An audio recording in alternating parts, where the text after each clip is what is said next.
Welcome to Game Storm, a podcast where I sit down with a new game designer, artist, or creative every episode as we design a new game from scratch. My goal is to bring the creative process of design to the forefront. Come join us if you're into wacky, small indie games, hearing designers talk about their process, or if you want to follow along with the episode and design your own game to one of our prompts. My name is Chase. I'm a game designer, photographer, and software developer, as well as a member of Story Games Chicago here in the city. On today's episode, I'm joined by Collin Ryan, a fellow member of Story Games Chicago with a background in software development and game design. How are you doing today, Collin? Doing pretty good. It's good to hear. Hanging in there. Not too bad at work. Ready to get into it. Yeah. Just a full day of design and then into some more design. Yeah, well, let's see what we got on the picker wheel here. So we've got a bunch of random mechanics and ideas here around sort of one-off, either mechanical ideas for things that you could build a game around or design conceits. So like things that you would like build your game from the ground up with. Sure. Some might be more difficult than others, but I'm going to spin a random wheel here and then we will talk through what the idea is and then start to design a game from scratch. A game for whoever can show up that week. So this is a design conceit rather than a mechanical idea. So this idea would be your game needs to be functional for whoever can show up that week, no matter if they have never shown up before, if a player drops out or whatever. So thinking like sort of West Marches style if we're looking at like trad games, or if we're thinking like even OSR, Shadow Dark, games like that where you can kind of have players drop and pick up depending on the style of story stuff you're playing. Yeah, or like a Yazabuz or something like that. Yeah, that's a really good example in narrative games. I guess my first question would be, is there any mechanics that have been like stuck in your brain recently? Not super like relevantly to this. I think something interesting here would be, because it's like, how do I phrase this? Because you're coming into it from outside and you may not have like seen what has happened in the past weeks, right? It's just whoever can show up. I think something that plays into that like confusion, or like building on things from the past that you aren't aware of or have to learn or something, I think is kind of an interesting way to go. That kind of came out of like when we had played Yazabuz at Gen Con. There was this huge amount of backstory with because the person running it had been running the same consistent kind of world for many, many years. And there was a little bit of a disconnect for us because we were trying to play characters that had all of this backstory and stuff. Mm-hmm. So I think trying to weaponize that could be an interesting way to go. In that specific example, in that game of Yazabuz, that was never really resolved. That was just something that like kind of persisted throughout our entire experience with that. Totally, yeah. But is that something where you think you would want to use that as an existing thing for the game, where like you always have that sense of like discomfort of not knowing, or where you'd want to turn that into something where the pre-existing content becomes like vignettes for play or something like that? Yeah, I think not so much leaning into the discomfort and more making use of the fact that there is existing canon. So for like vignettes for play or something like that. Yeah, I mean it could be vignettes, it could be, I mean if it's about like maybe this is taking place over like every game is like an era or something, and so it's like, oh, when we have new people this week, there's this stuff left behind from an ancient civilization or whatever. Sure, yeah. You know what's fascinating? Ryan's talked a lot about City of Winter. Mm-hmm. Ryan Zenith, designer that we both work with in Story Games Chicago. He played City of Winter last year, and he's talked a decent amount about some of the inspirations that have come out of that for some of the other games he's worked on. But I wonder if there's some like generational stuff that could be really interesting there. Like every play session is its own generation of like a civilization or like a group of people. So like almost generational play. Yeah, so then like the stuff that has happened in previous games, like, still exists and is part of the world or whatever, but it's not something that Yeah. there's synergy in that the player and the character both don't know it. Yeah, yeah. So then, like, it doesn't matter so much that you don't know, but maybe those things come up. I wonder, are you thinking like GM-less or GM'd for this? Hadn't given it a thought, to be honest. The reason I ask that is because it feels sort of relevant No, in the yeah. sense that if you don't have a GM who's like anchoring all of this, you need some way to track content like session Which to I think session.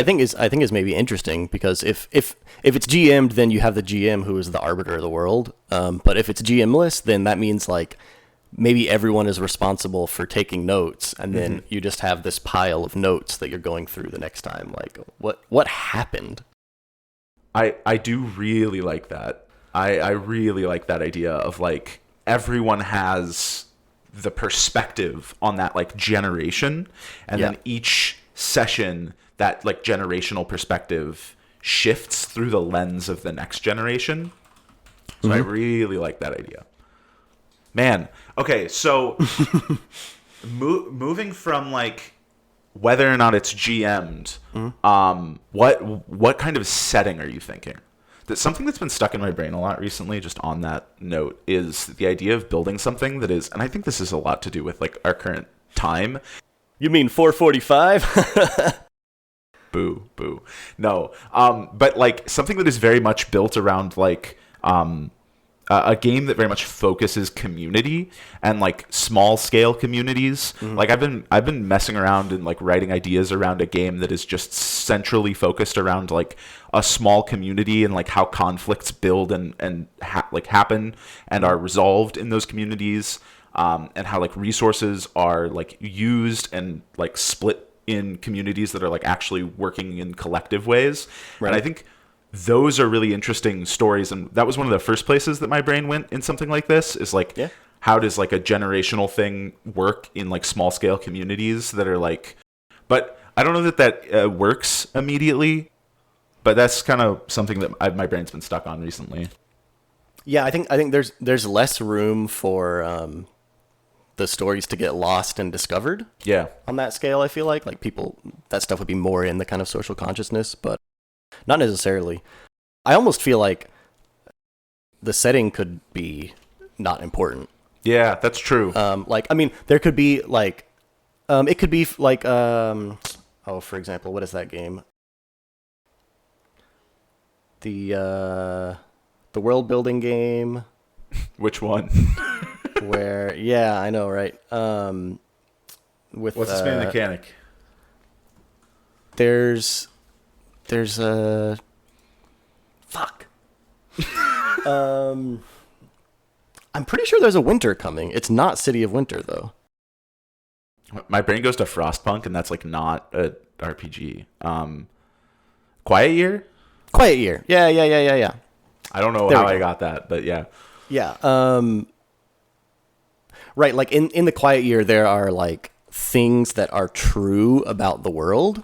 Okay, sure. But that is kind of all that the setting is, and beyond that, it could be, you know, it could be sci-fi, it could be fantasy or whatever. Like, the main thing is just like community after the collapse of civilization, Yeah. trying to build something within a year, and then at the end of the year, the Frost Shepherds come and end the game.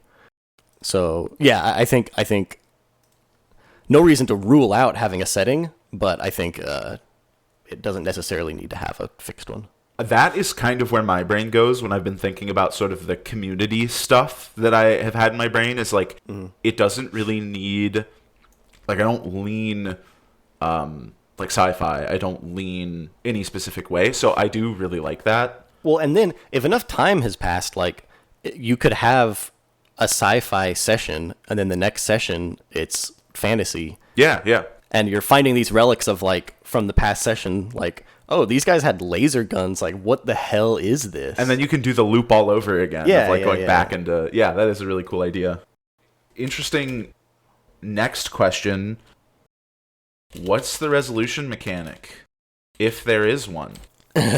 Yeah, the age-old question. mean, I haven't come to anything yet that tells me it can't just be a conversation game, Sure. but we'll see.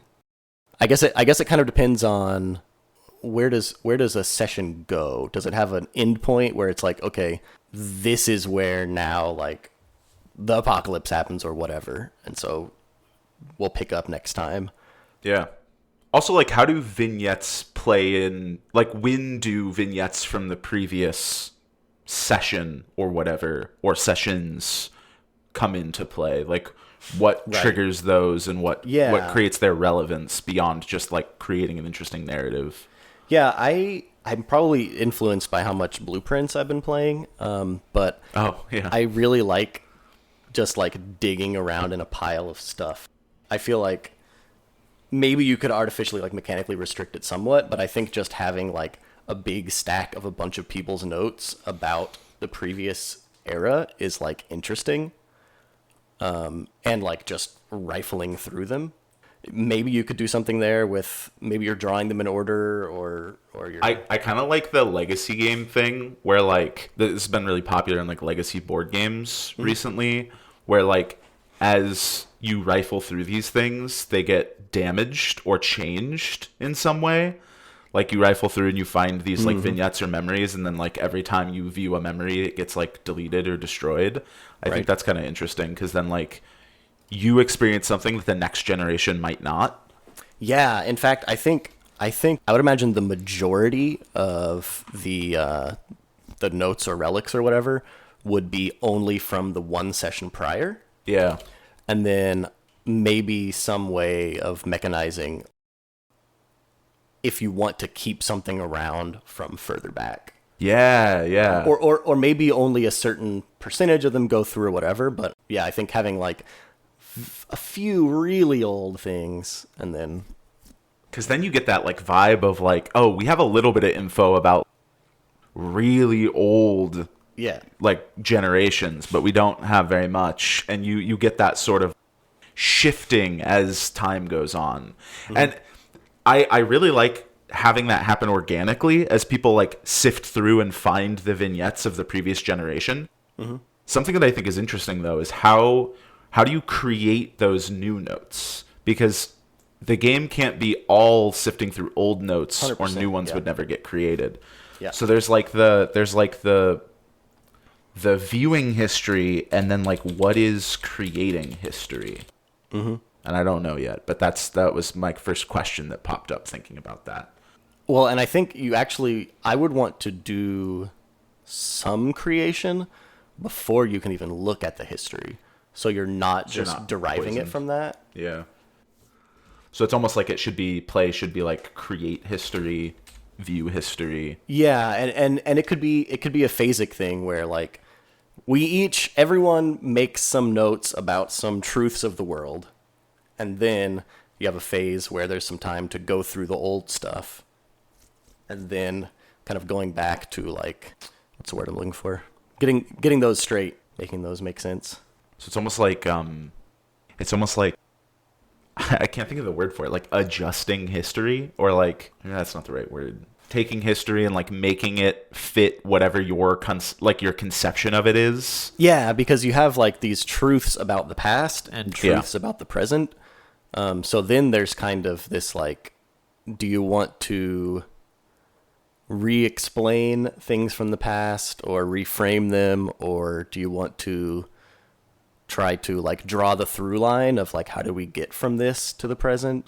Yeah, that's an interesting idea. Okay, so this is very quickly becoming a world building game, Yeah.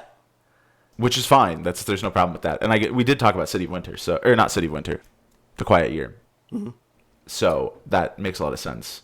I do think I totally agree that it's going that direction. I do think that having some amount of playing roles in some way, I think is interesting, just because it gives you some things to pull from it. Like then you have some names and things, Yeah. and like some events that happen that aren't just like. What about like each era you like do a quick character everyone like quickly creates a character that has like a name and like a small adjective list, and then does like a small scene. So it's almost like, I liked your statement you said that was like, states like the truths of the current era.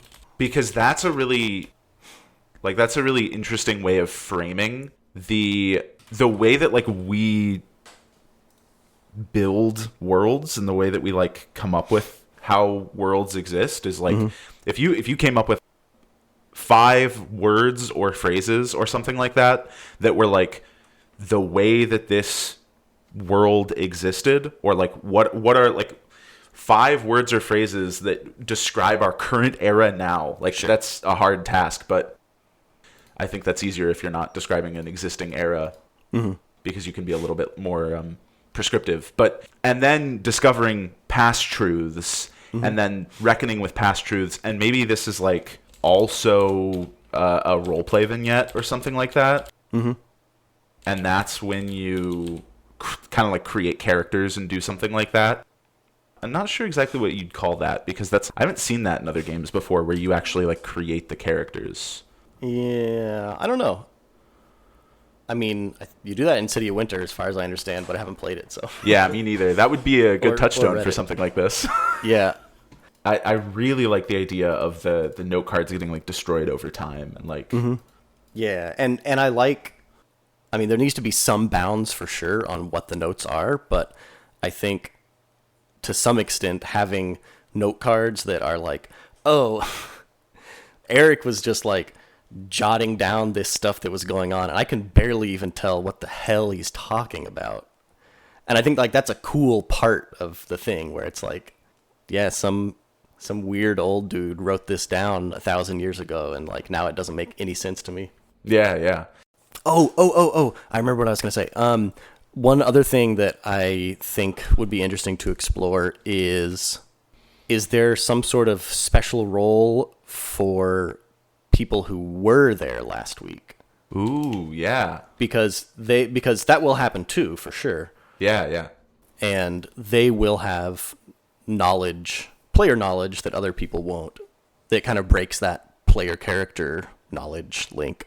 So I don't know if that means that they are some sort of, if they're mechanized as like some sort of arbiter, or like fictionally as an arbiter of the past, where it's like they know more of these things and can speak on it. Maybe they take on roles as like elders. Right, yeah. Or something like that.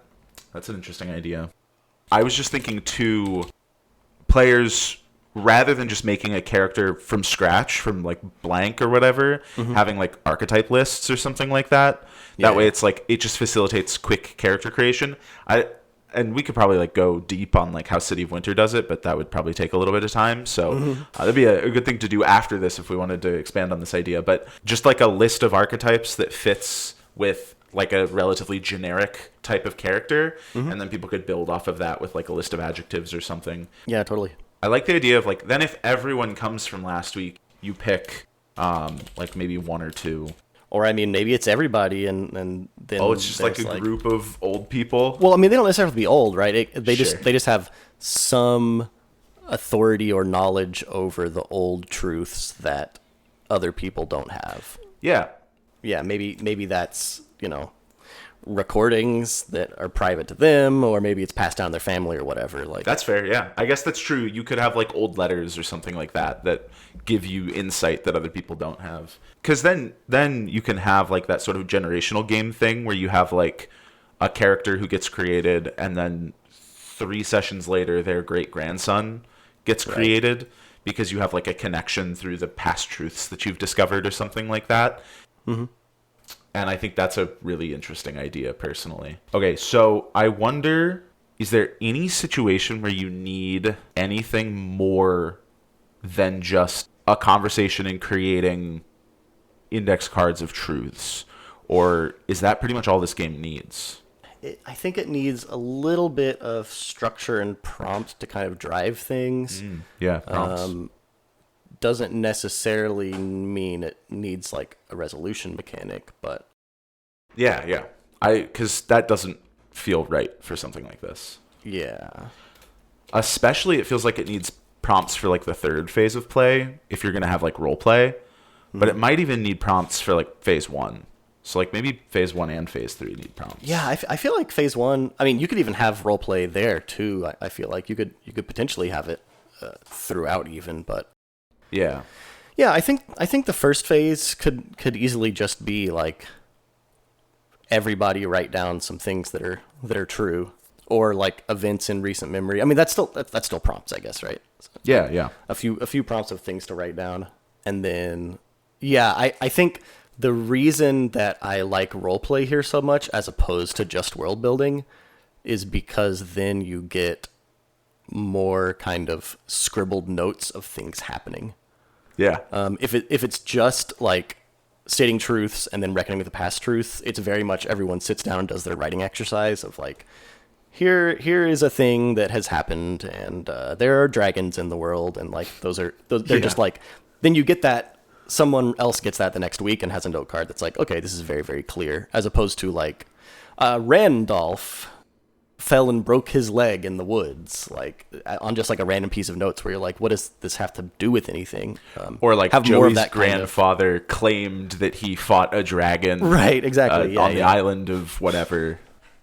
Yeah, getting a little bit more of that hearsay, and I mean, maybe this is kind of a good game for an unreliable narrator.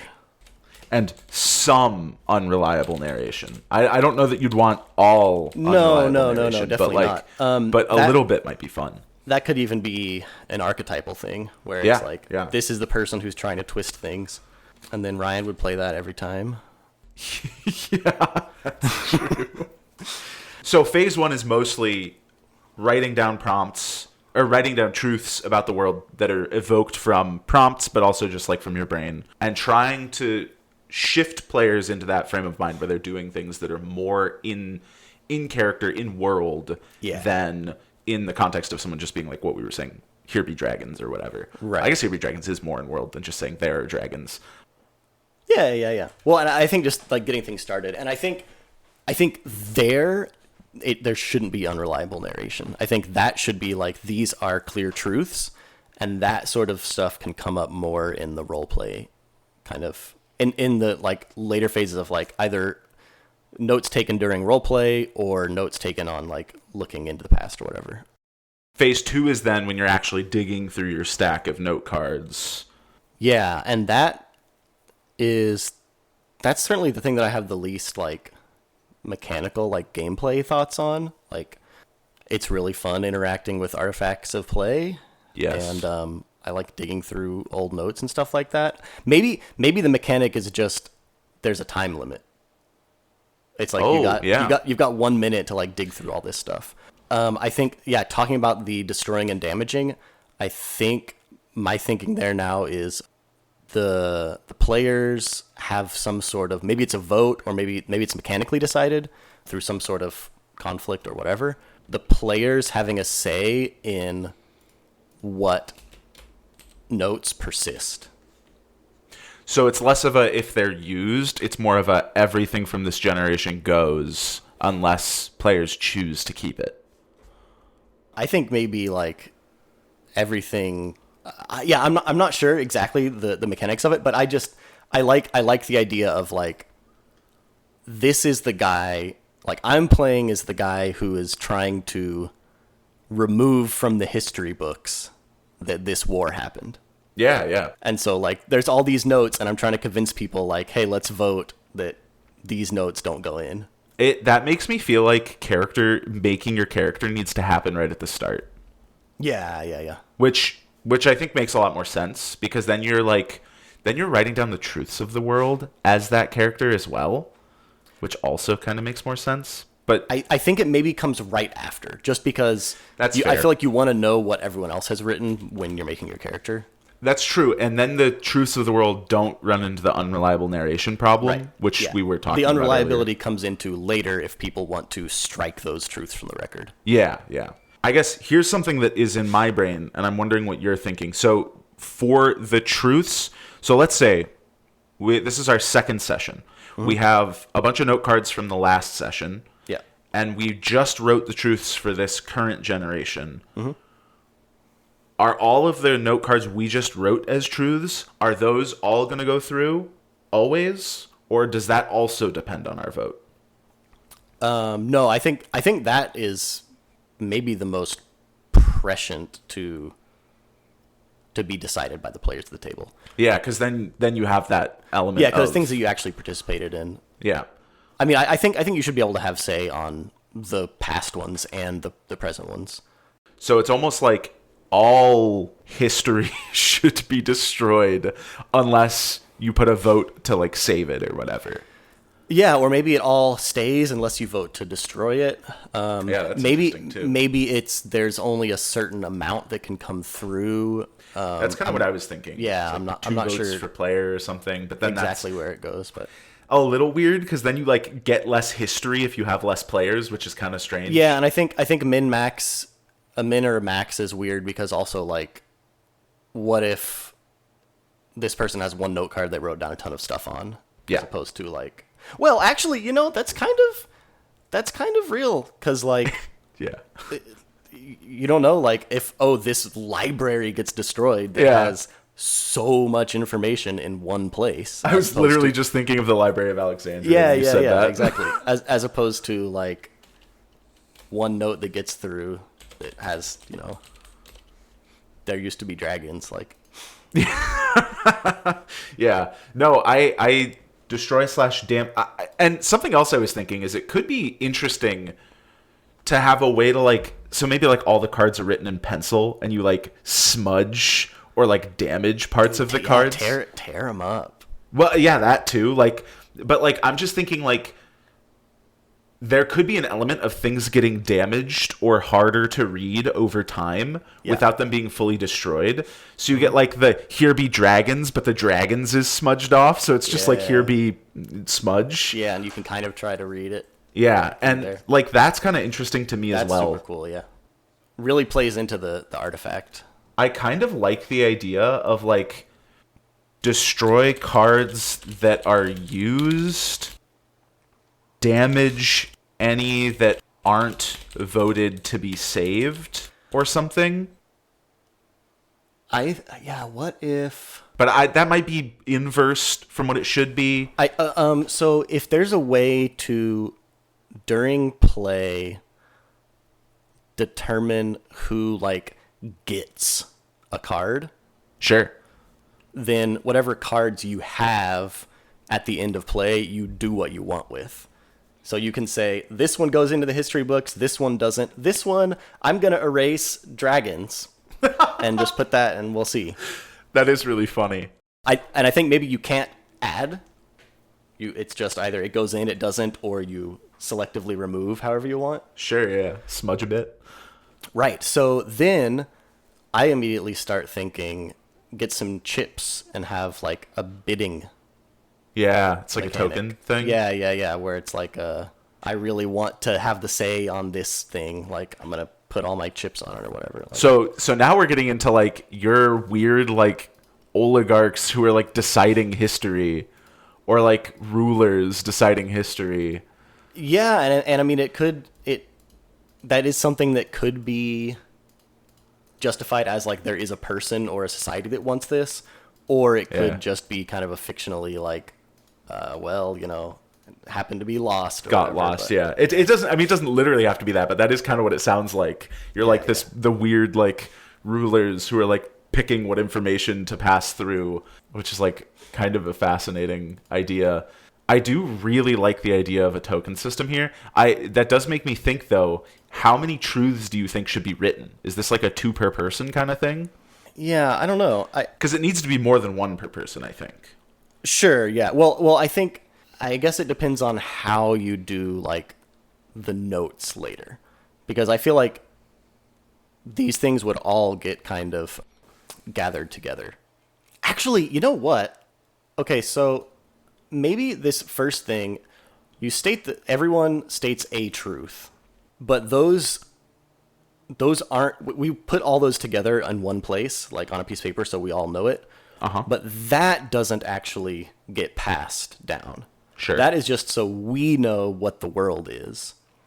And so then it's more about in our notes are going to contain aspects of those because that's the world and we're people within it. And so it would just be those notes and like references to the truths that get passed down, rather just, I mean, I keep saying here there are dragons, but like rather than just that getting passed down, it's like the story of somebody and their dragon. So it would be like everyone writes down a truth. So you'd get like 3 to 5 truths about the world. Right. And those are just to guide the stories you're going to tell today that will potentially be passed on. I like that because that helps with the fact that you don't want the sort of like bad narrator kind of thing. Right. But you do when you're writing the historical records. Mm-hmm. So it kind of separates those two things out. So then you'd write down your truth on a paper, then we'd all create our characters based on like these archetypes. Yeah, based on the archetypes and based on what we know about the world. Like, so then that keeps you from making a hacker or whatever when it's... Yeah, you're not making a hacker in a fantasy world, yeah. Right. And then we go to discovering past truths. Or are you thinking you'd make your like stuff about the current world once you've made your character? Because I could see both. Like I think you could discover past truths, and then you could do like reckoning and passing on truths. Could be where you like use the stuff from the past, because then you can kind of tie some of the past truths in with your character stuff. Right. Yeah. Is there role play before you dig into the past stuff, or after, or I mean during potentially? I think a little bit of all of the above would be best. Mm-hmm. So I kind of think you want to start. I almost think it should be in phase 2 when you're discovering past tales. So maybe it should be like, because I think there's a lot of benefit to starting to read through the notes of the past. Because like, let's envision you're a character in this world. You know the truths about the world. You know who you are as a character, and you're gonna know some of the history. Yeah. Yeah, exactly. So I'm getting some, yeah. Yeah, I do kind of think knowing the history of the world is important for like creating your tales. Right. Okay, so definitely you would the phase of digging through the tales would be before roleplay. There's something maybe to having it be only a certain amount, but I think for now just like there's a pile of stuff and everybody just goes mad and digs through it for 60 seconds. Yeah, because then we have to figure out like the context for like what roleplay is in that. Mm-hmm. Like what, now that you know the history and each of you have like taken some cards, and like you're taking cards is good, contextually taking cards is going to be like placing tokens on things, right? Well, and there I think even like I think it's just free for all. Everybody just look at them, toss them back in the pile. Like I don't think there's any. I think that kind of bidding stuff I would probably do at the very, very end for like, yeah, for what gets passed. I think that makes a lot of sense because then you get to kind of see the context of the whole world, and then you're bidding on everything at the end once you've come up with the current, and then people in your mind, I'm assuming you're saying you'd also be bidding on the current tales as well. Yes, yeah. It would be current and past. Anything that makes sense. Yeah. Would get passed down. Okay, so role-playing and making tales as like the second phase of part 2 or of phase 2.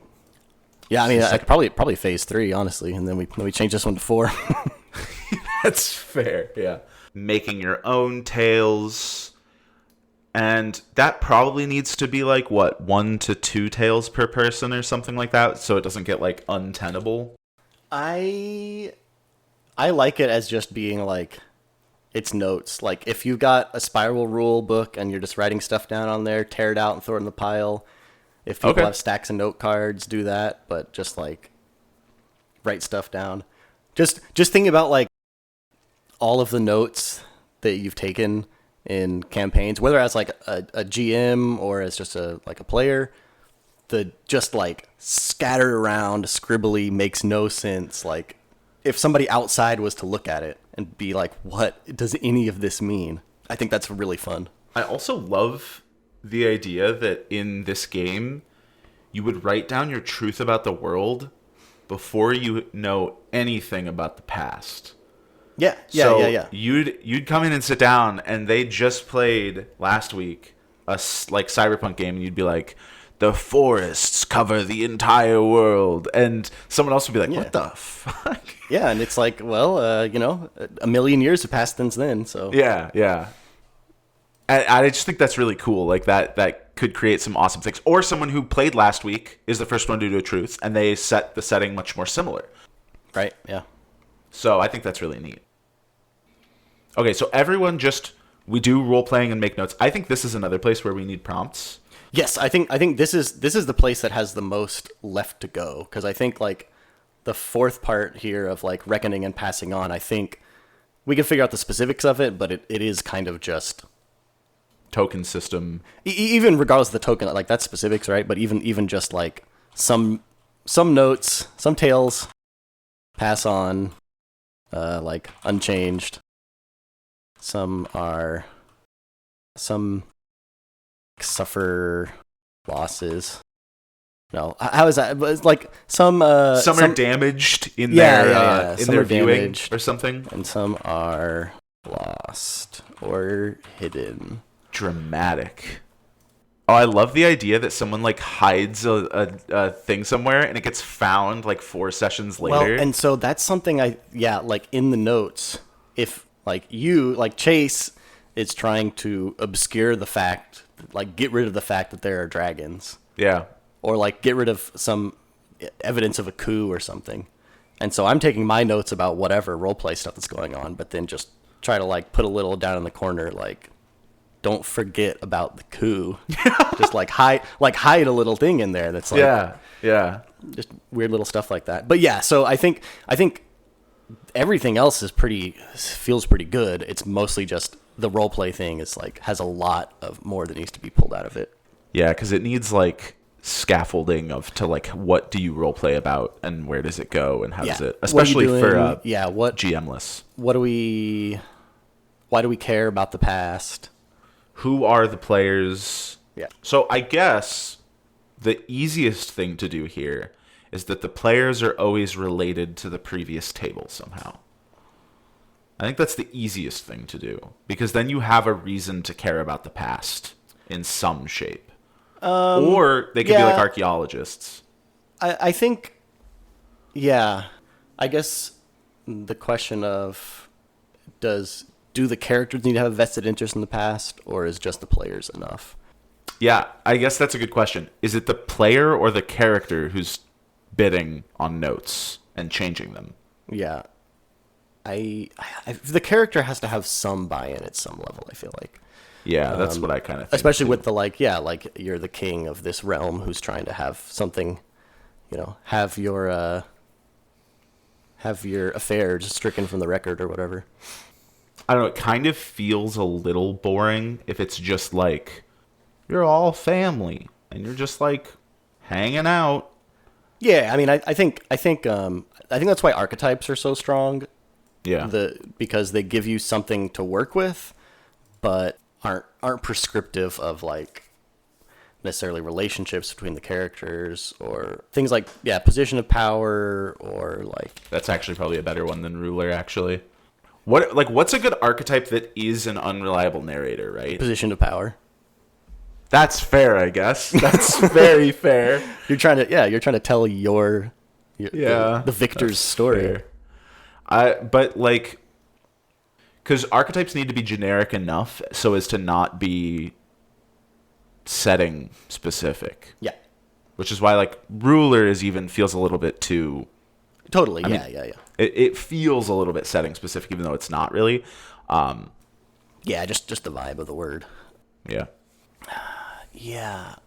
I guess the archetypes sort of have an effect on the kind of stories you're telling within the roleplay. Like that's why I started to like think about them, because I think that's kind of important. Because whether you're individuals or like are these different countries or factions, like what's kind of the scale? That could be kind of interesting if you're different countries who are like you're like the intelligence for different countries who's trying to hide information from each other. Yeah. But then all your archetypes are going to be weird. Right. And I think having those, like, having the fun kind of tale of a single person. Yeah. notes written down are interesting. I do think, I don't know, maybe that's too specific, but like something like archaeologist, Sure, yeah. who is someone who like intrinsically cares about history, and maybe it could be something more generic than that, history buff, but that's probably too, I don't know. Wonder if there's a way to go about it that is more like focused on a conflict. Sure, yeah. Like, all right, this is going to be about two nations at war. This is going to be about Oh, so you like set a this conflict. is going to be about the adventures of a hero. Everyone writes down a truth about the world on paper, and then they pick a conflict. Yeah, potentially, yeah. But yeah, something that is like agreed upon that like this is going to guide both what kind of characters we make and what like guide the role play. I do agree that like a conflict makes it a lot easier to like frame the characters around. Yeah, and give justification for why you would want to like have things be passed down or not potentially. Yeah. And then the conflicts could like change over time, but they could still you still care about the history and all that. So that's kind of interesting. Yeah, because then like the archetypes don't matter as much because like if it's about a war between nations, it's like okay, well I'm gonna make the king of one nation and I'm gonna make whatever like a foot soldier for the other one, or that kind of gives you things to jump off of there. So I wonder if that is like a better. So everyone writes down a truth about the world on a paper that helps guide play, and then the table decides on a major conflict. Yeah, and I don't even know if I don't think it has to be major, or necessarily like I think it's just mostly about like the conflict that we're resolving here. Like what's just like I guess it's almost a conflict to be resolved. Maybe it's not even conflicts. Maybe it's archetypes, but it's not archetypes of people. It's archetypes of like histories. Ooh, so like archetypes of, like, historic like events. Like of a war or of the story of a hero or like what other good like historic archetypes like. So they decide on like a historic archetype to frame their play around. Yeah. Let's see. Let me think about some of those. Like war, easy. Hero. Those are the ones that really just jump out at me the easiest. Famine. But that is maybe not like super interesting to play out. Oh, something religious like. Ooh, a schism. Yeah, a schism or like even the founding of a religion. Yeah. My brain immediately went to like the Lutheran schism. Totally, yeah. Yeah, just trying to think of like events that happen a lot are written down or like interesting stories. Yeah, I think that's a pretty good list of at least like a starting list for a game we're making in about an hour. Yeah. What are good character archetypes that play out in that? Like, dude, I think these give that you almost don't need these. I was wondering that as well. That you might not need them. Because then you know if you're doing like a war scene, you kind of know. Yeah. Well, and it doesn't have to be a scene. Like it could still be decades or whatever, right? Like it could be a ton of stuff, but yeah, and like if it's the hero's journey, somebody's going to be the hero, obviously, but then maybe there's a sidekick, or maybe there's the villain, or there's whatever. Like I think those. Okay, so that drives the role play a little bit, gives us kind of what we're playing for. And I guess the only other thing is like, are you trying to like resolve the war, or is this just like a role play vignette of things happening during the war? I think this is a pretty big chunk of the game, so I think it would be a number of vignettes. Like there would be a lot of scenes. Yeah, I kind of agree. Because that's where you want a lot of notes getting taken. And you probably want play to be like an hour and a half to 3 hours kind of thing. Yeah, exactly. And luckily, at least so far, until we potentially put more structure on the role play part, the time of this is very, very flexible. Because at whatever point you could just say like, all right, that's the end of our story. What goes to the future? So play through a number of scenes based on the actual like archetype of Yeah, telling the story. the setting. And I like that framing of like truths of the world and an archetype for the conflict that's going on. That I feel like that sets up really concisely what you need to know. And then, I mean, probably you're gonna want to play through like 2 to 6 scenes realistically. Yeah, just however many. Go till it's done, or till you run out of time. And I mean, maybe if we have some time, we can write some prompts if we're feeling up to it. Then how do we think the token system works in this? Because now that we have a little bit more specifics on role play. Yeah. So I think also that kind of goes in. Let me start from the beginning. So I think within the role play, we probably want some sort of way to resolve conflicts, and I think probably that's looking less like a conflict with like the world and more between players potentially, especially like if you're opposite sides of a war or something like that. So it can just be talk it out, but I think having some way to resolve that is good. Could be dice or whatever, but I was thinking might be able to use the tokens kind of double purpose. Sure. So it's like resolution for your conflict. Yeah, like if everyone has a pool, and then maybe if you and somebody have a disagreement, or like you have to resolve a conflict between you, maybe I'll talk through it and then I'll see if it makes sense afterwards. If you yield in the conflict, if you say okay you win, then you take a token from them rather. Oh. So like if I want to say like okay like we're having a sword fight and I want to kill you, then I have to give you a token. Sure, yeah. So then there's that kind of that resource plays into the later the Tales thing. The only problem is that it doesn't really go with the like Victor writes history thing. So I have a question then. What happens if neither of you are willing to give in? Do we go to like a token buy off or something? Then like neither of you get what you want. Okay, so it just becomes like a narrative, you both lose. Okay. Yeah. So there's an incentive for someone to give in and say, I'll take the token, you win. Right, because then you can use that for altering history later. The problem, but I do like the kind of, history is the story of the victor or whatever however the quote goes. I think that's the kind of thing that would be neat if the winner like got more. It almost feels like it begs for another resolution mechanic where like you bid on the conflict or something like that, and then the winner takes the bid and can then use that or something.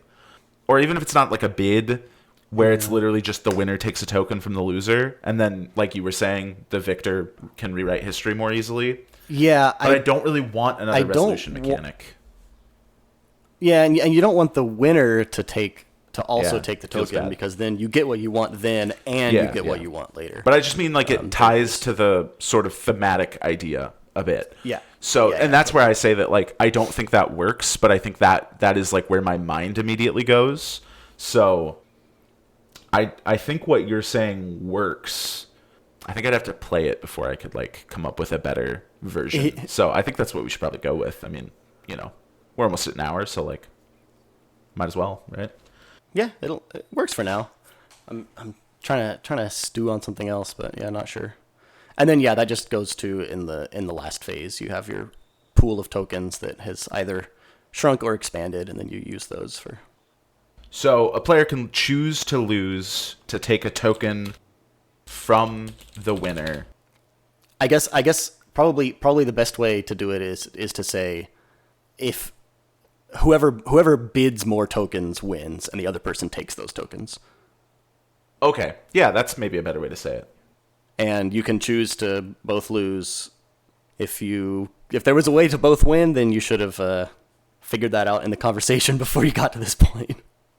I think that's a better way of like framing it than saying like you can just choose to lose, because that like sounds kind of weird. Right.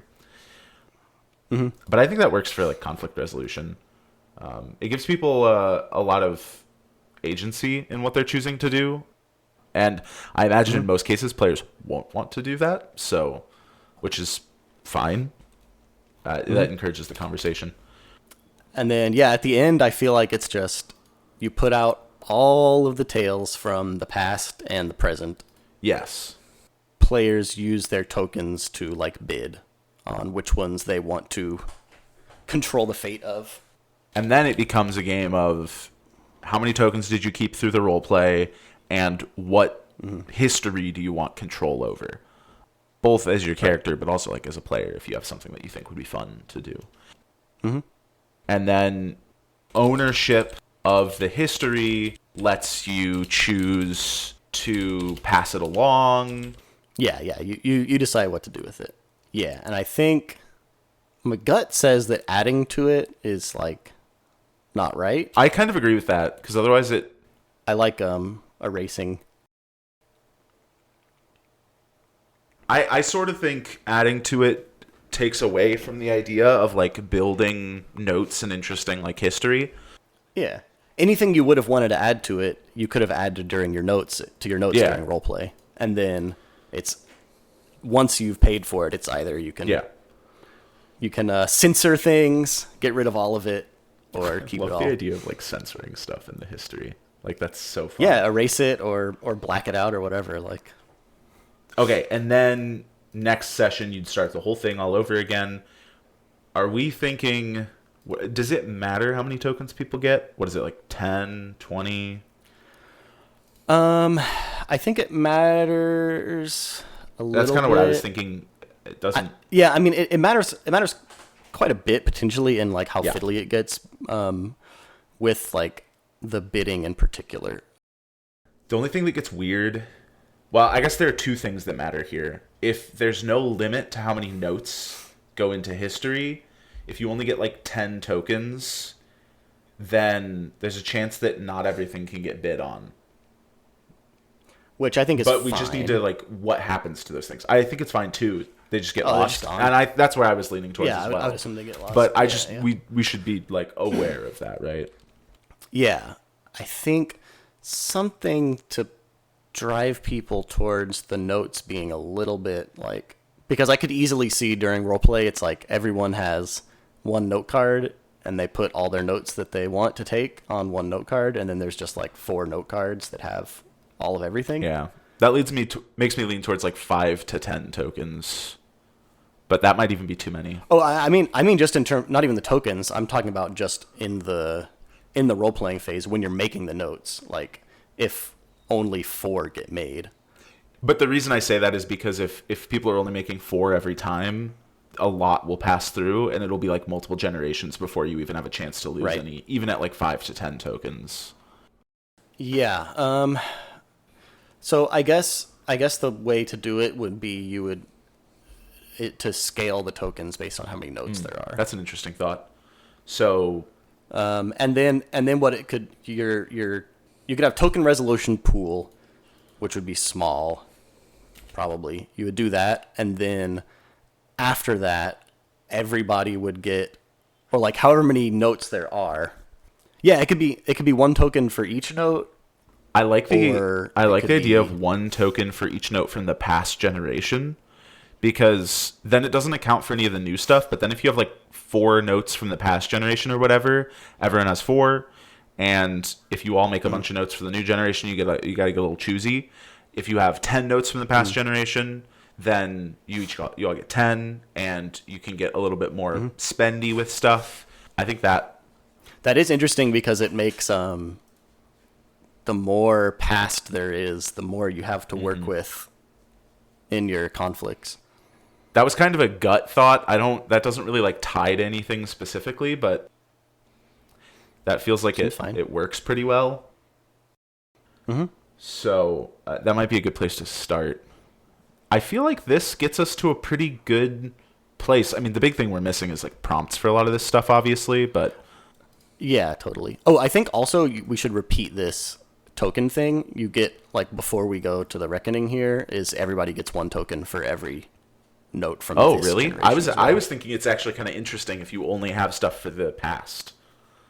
Just because Are you thinking like, what if someone loses it all in the role play? it means that the past has a lot of control over how many things from the current era get kept as well. That's true. As opposed to like if in the current era we make a ton of notes, that will affect how many we can keep. We still get the interest of during the role play conflicts, you can only use the tokens from that are like created from the previous notes. So they get 1 token. And maybe it's too many tokens, maybe it's equal to the number of notes and it's divided among everybody or whatever, but like I think that seems fine. So it's they get 1 token for every new note created this generation at the end. Yeah, I think that makes sense. I mean, I feel like that's a pretty coherent front to back. Yeah. Is there anything else that jumps out to you as something that you'd want to add on to this? Or things we're like missing? Oh, I guess, do you want to write any prompts? Yeah. Because I think we have enough of our like archetype prompts for something like this, but like obviously the roleplay prompts. So do they need to be tied to the history archetypes, or is there a way to make them broad enough that they can be generally kind of mix and matched? I was thinking broad would be good if we can nail it, because those, if you can make them really broad, then we can just write like 5 of them, and that could, for like this, and then maybe we could come revisit it later if we wanted to update it. But like 3 to 5 feels like it would be a great number to put in here. So basically have to be like really good, really broad, paint the scenes. Yeah, or I mean, not even paint the scenes necessarily, but just like the name of a scene, like physical combat. I relate it to paint the scene because the broadness of it, and like, although I guess paint the scene sometimes are very specific, so that's not true. Yeah, I think that's the beauty of paint the scenes, is that they are very. They feel broad, but guide you to a specific thing while still letting you be creative. Which, I mean, I guess that kind of fits here too, but... Do we want these to be in a question format or just like a sentence? Yeah, I mean, I feel like it could just be ideas for scenes, like a battle, an argument, or... And maybe they kind of become questions like a battle, and then you have a question of like who are the sides or who's involved or whatever. But I think in general, just for like putting out the basic stuff, I think just here's a scene, tell the scene. I think we can give people the benefit of the doubt that they can do that. These are both very a battle and an argument are very like conflict scenes. A battle, an argument on the verge of fists. I'm trying to think of like what are good scenes that play into a conflict that are not that, like. The inciting incident That's a pretty good one. can apply to a lot of these. You can have your like Helen of Troy moment, or you can have here's the scene of the moment that we were like, all right, this is the religion we're gonna found or whatever. Sure, yeah, and that is like intrinsically not a fight, which I think is, well, I mean, it doesn't have to be, but it could be. Yeah. A hushed meeting. My brain feels like it's mush right now. And I don't know why I haven't. We've been working hard for the past hour. We got a lot. This is a cool idea. I really like a lot of this. I was going to say, so a journey is something that popped into my head. I feel like that needs like an adjective, because I like the hushed, a rushed journey, a frantic. Ooh, frantic's good. Yeah, journey, flight. A lot of them have different connotations too. It could also be like a stop on a journey. Oh, that's pretty good. Maybe like an intimate moment. Good. What's a good phrase for pause, an interstitial space, a quiet moment? Oh, I could just say a quiet moment. Hey, there you go. I'm just trying. A lot of these are like very intense, except for an intimate moment. A quiet moment feels too much like an intimate moment, though. So maybe I'll try and think of something better. I mean, maybe. But I'm maybe just not. thinking like it. They're similar, but I think they would feel more different if they weren't right next to each other in our list. In the sense that the words are almost all the same, it feels too similar. Not in like the meaning. Yeah. I mean, I think this is a pretty good list, honestly. Yeah. Yeah, seems good. This would help a lot if I was sitting down. I think that's like the last big thing, honestly. I think this gives us a pretty good frame. I know we've talked about this already, but for our listeners, our goal every release is that we will take what we have written out as we've been talking about this and format it into a little game and put it up on the Story Games Chicago itch account. So we'll have each of our games that we make every episode featured there. So you guys will be able to check out the full text copy of the game afterwards with a little bit of like, it won't just be us copy pasting our frantic notes from the episode. It'll be, Hey, these aren't looking too bad, not gonna lie. no, it's actually better, much better than I was expecting from frantic notes from us talking for an hour. You know, we'll take it up, put it up there, probably do a little bit of layout stuff and make it look a little bit decent. And yeah, so there will be if this sounded cool to you, you can check it out there. Yeah, so I think we're pretty much at the end, unless there's anything else you really want to add to this, Collin. No, I mean, I think this is pretty cool. I think this looks like a pretty playable one-page thing that's, I think, got some cool stuff going on that I really want to try it out now. Very impressed with how incredibly playable this feels for the first episode. So this was a really good first episode. I'm glad to have you on, Collin. Hopefully I can have you on again sometime. Nope. No, you're just gone forever. No. Oh no. I guess I'll never have you on again. But it was fun while it lasted. Is there anything you wanna shout out while you're on here? Yeah, what we'll do is we'll just this will be this part where we'll go back in and re-release the episode with the plug for something that I'm doing later. I mean, I'm not going to release this for probably at least a couple of weeks. So if you have any stuff you want to plug within that time frame, just let me know. I can always record something. Yeah, I mean, I'll plug, there's this game that's coming out that, I happen to know some of the people working on it. Pretty cool. You should check it out. What's the game called? Oh, I forgot actually. Yeah, do you remember? Oh yeah, I think you're probably referring to Vesta Mandate. Yeah. Thanks for the plug for me. I appreciate it. Myself and my co-designer Ryan Zenith, who I mentioned earlier in the episode, we have a game called Vesta Mandate that'll be releasing later this year. The quick start will be out actually end of April, so it should be out already by the time this episode goes live. And it's coming along really nicely. It's a sci-fi political thriller TTRPG with some semi-competitive mechanics. It is PBTA, but it is very, very different than probably most any PBTA games you have played, with mostly only moves from the PBTA system and a lot of our own custom stuff tacked on. It's been a blast building so far. That'll be coming out later this year around August. You should be able to pick up hardcovers. Sweet. Anything else you want to plug? Is there anywhere that you want to say people can find you or anything like that?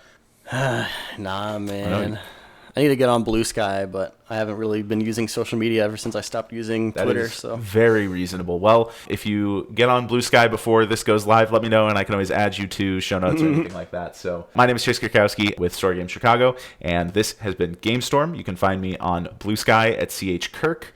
That is KURK. And you can find me on all of Story Games Chicago's social media, posting things, sharing stuff, working on Vesta Mandate, and all that. We'll have new episodes of Game Storm coming out periodically. Keep an eye out for that. And I hope to see you on our next episode. Thanks for checking it out. Bye.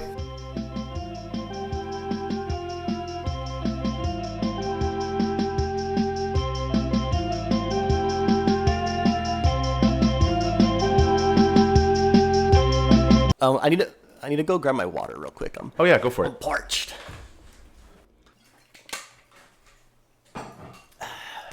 Life-giving water. Awesome. Okay, and we're back.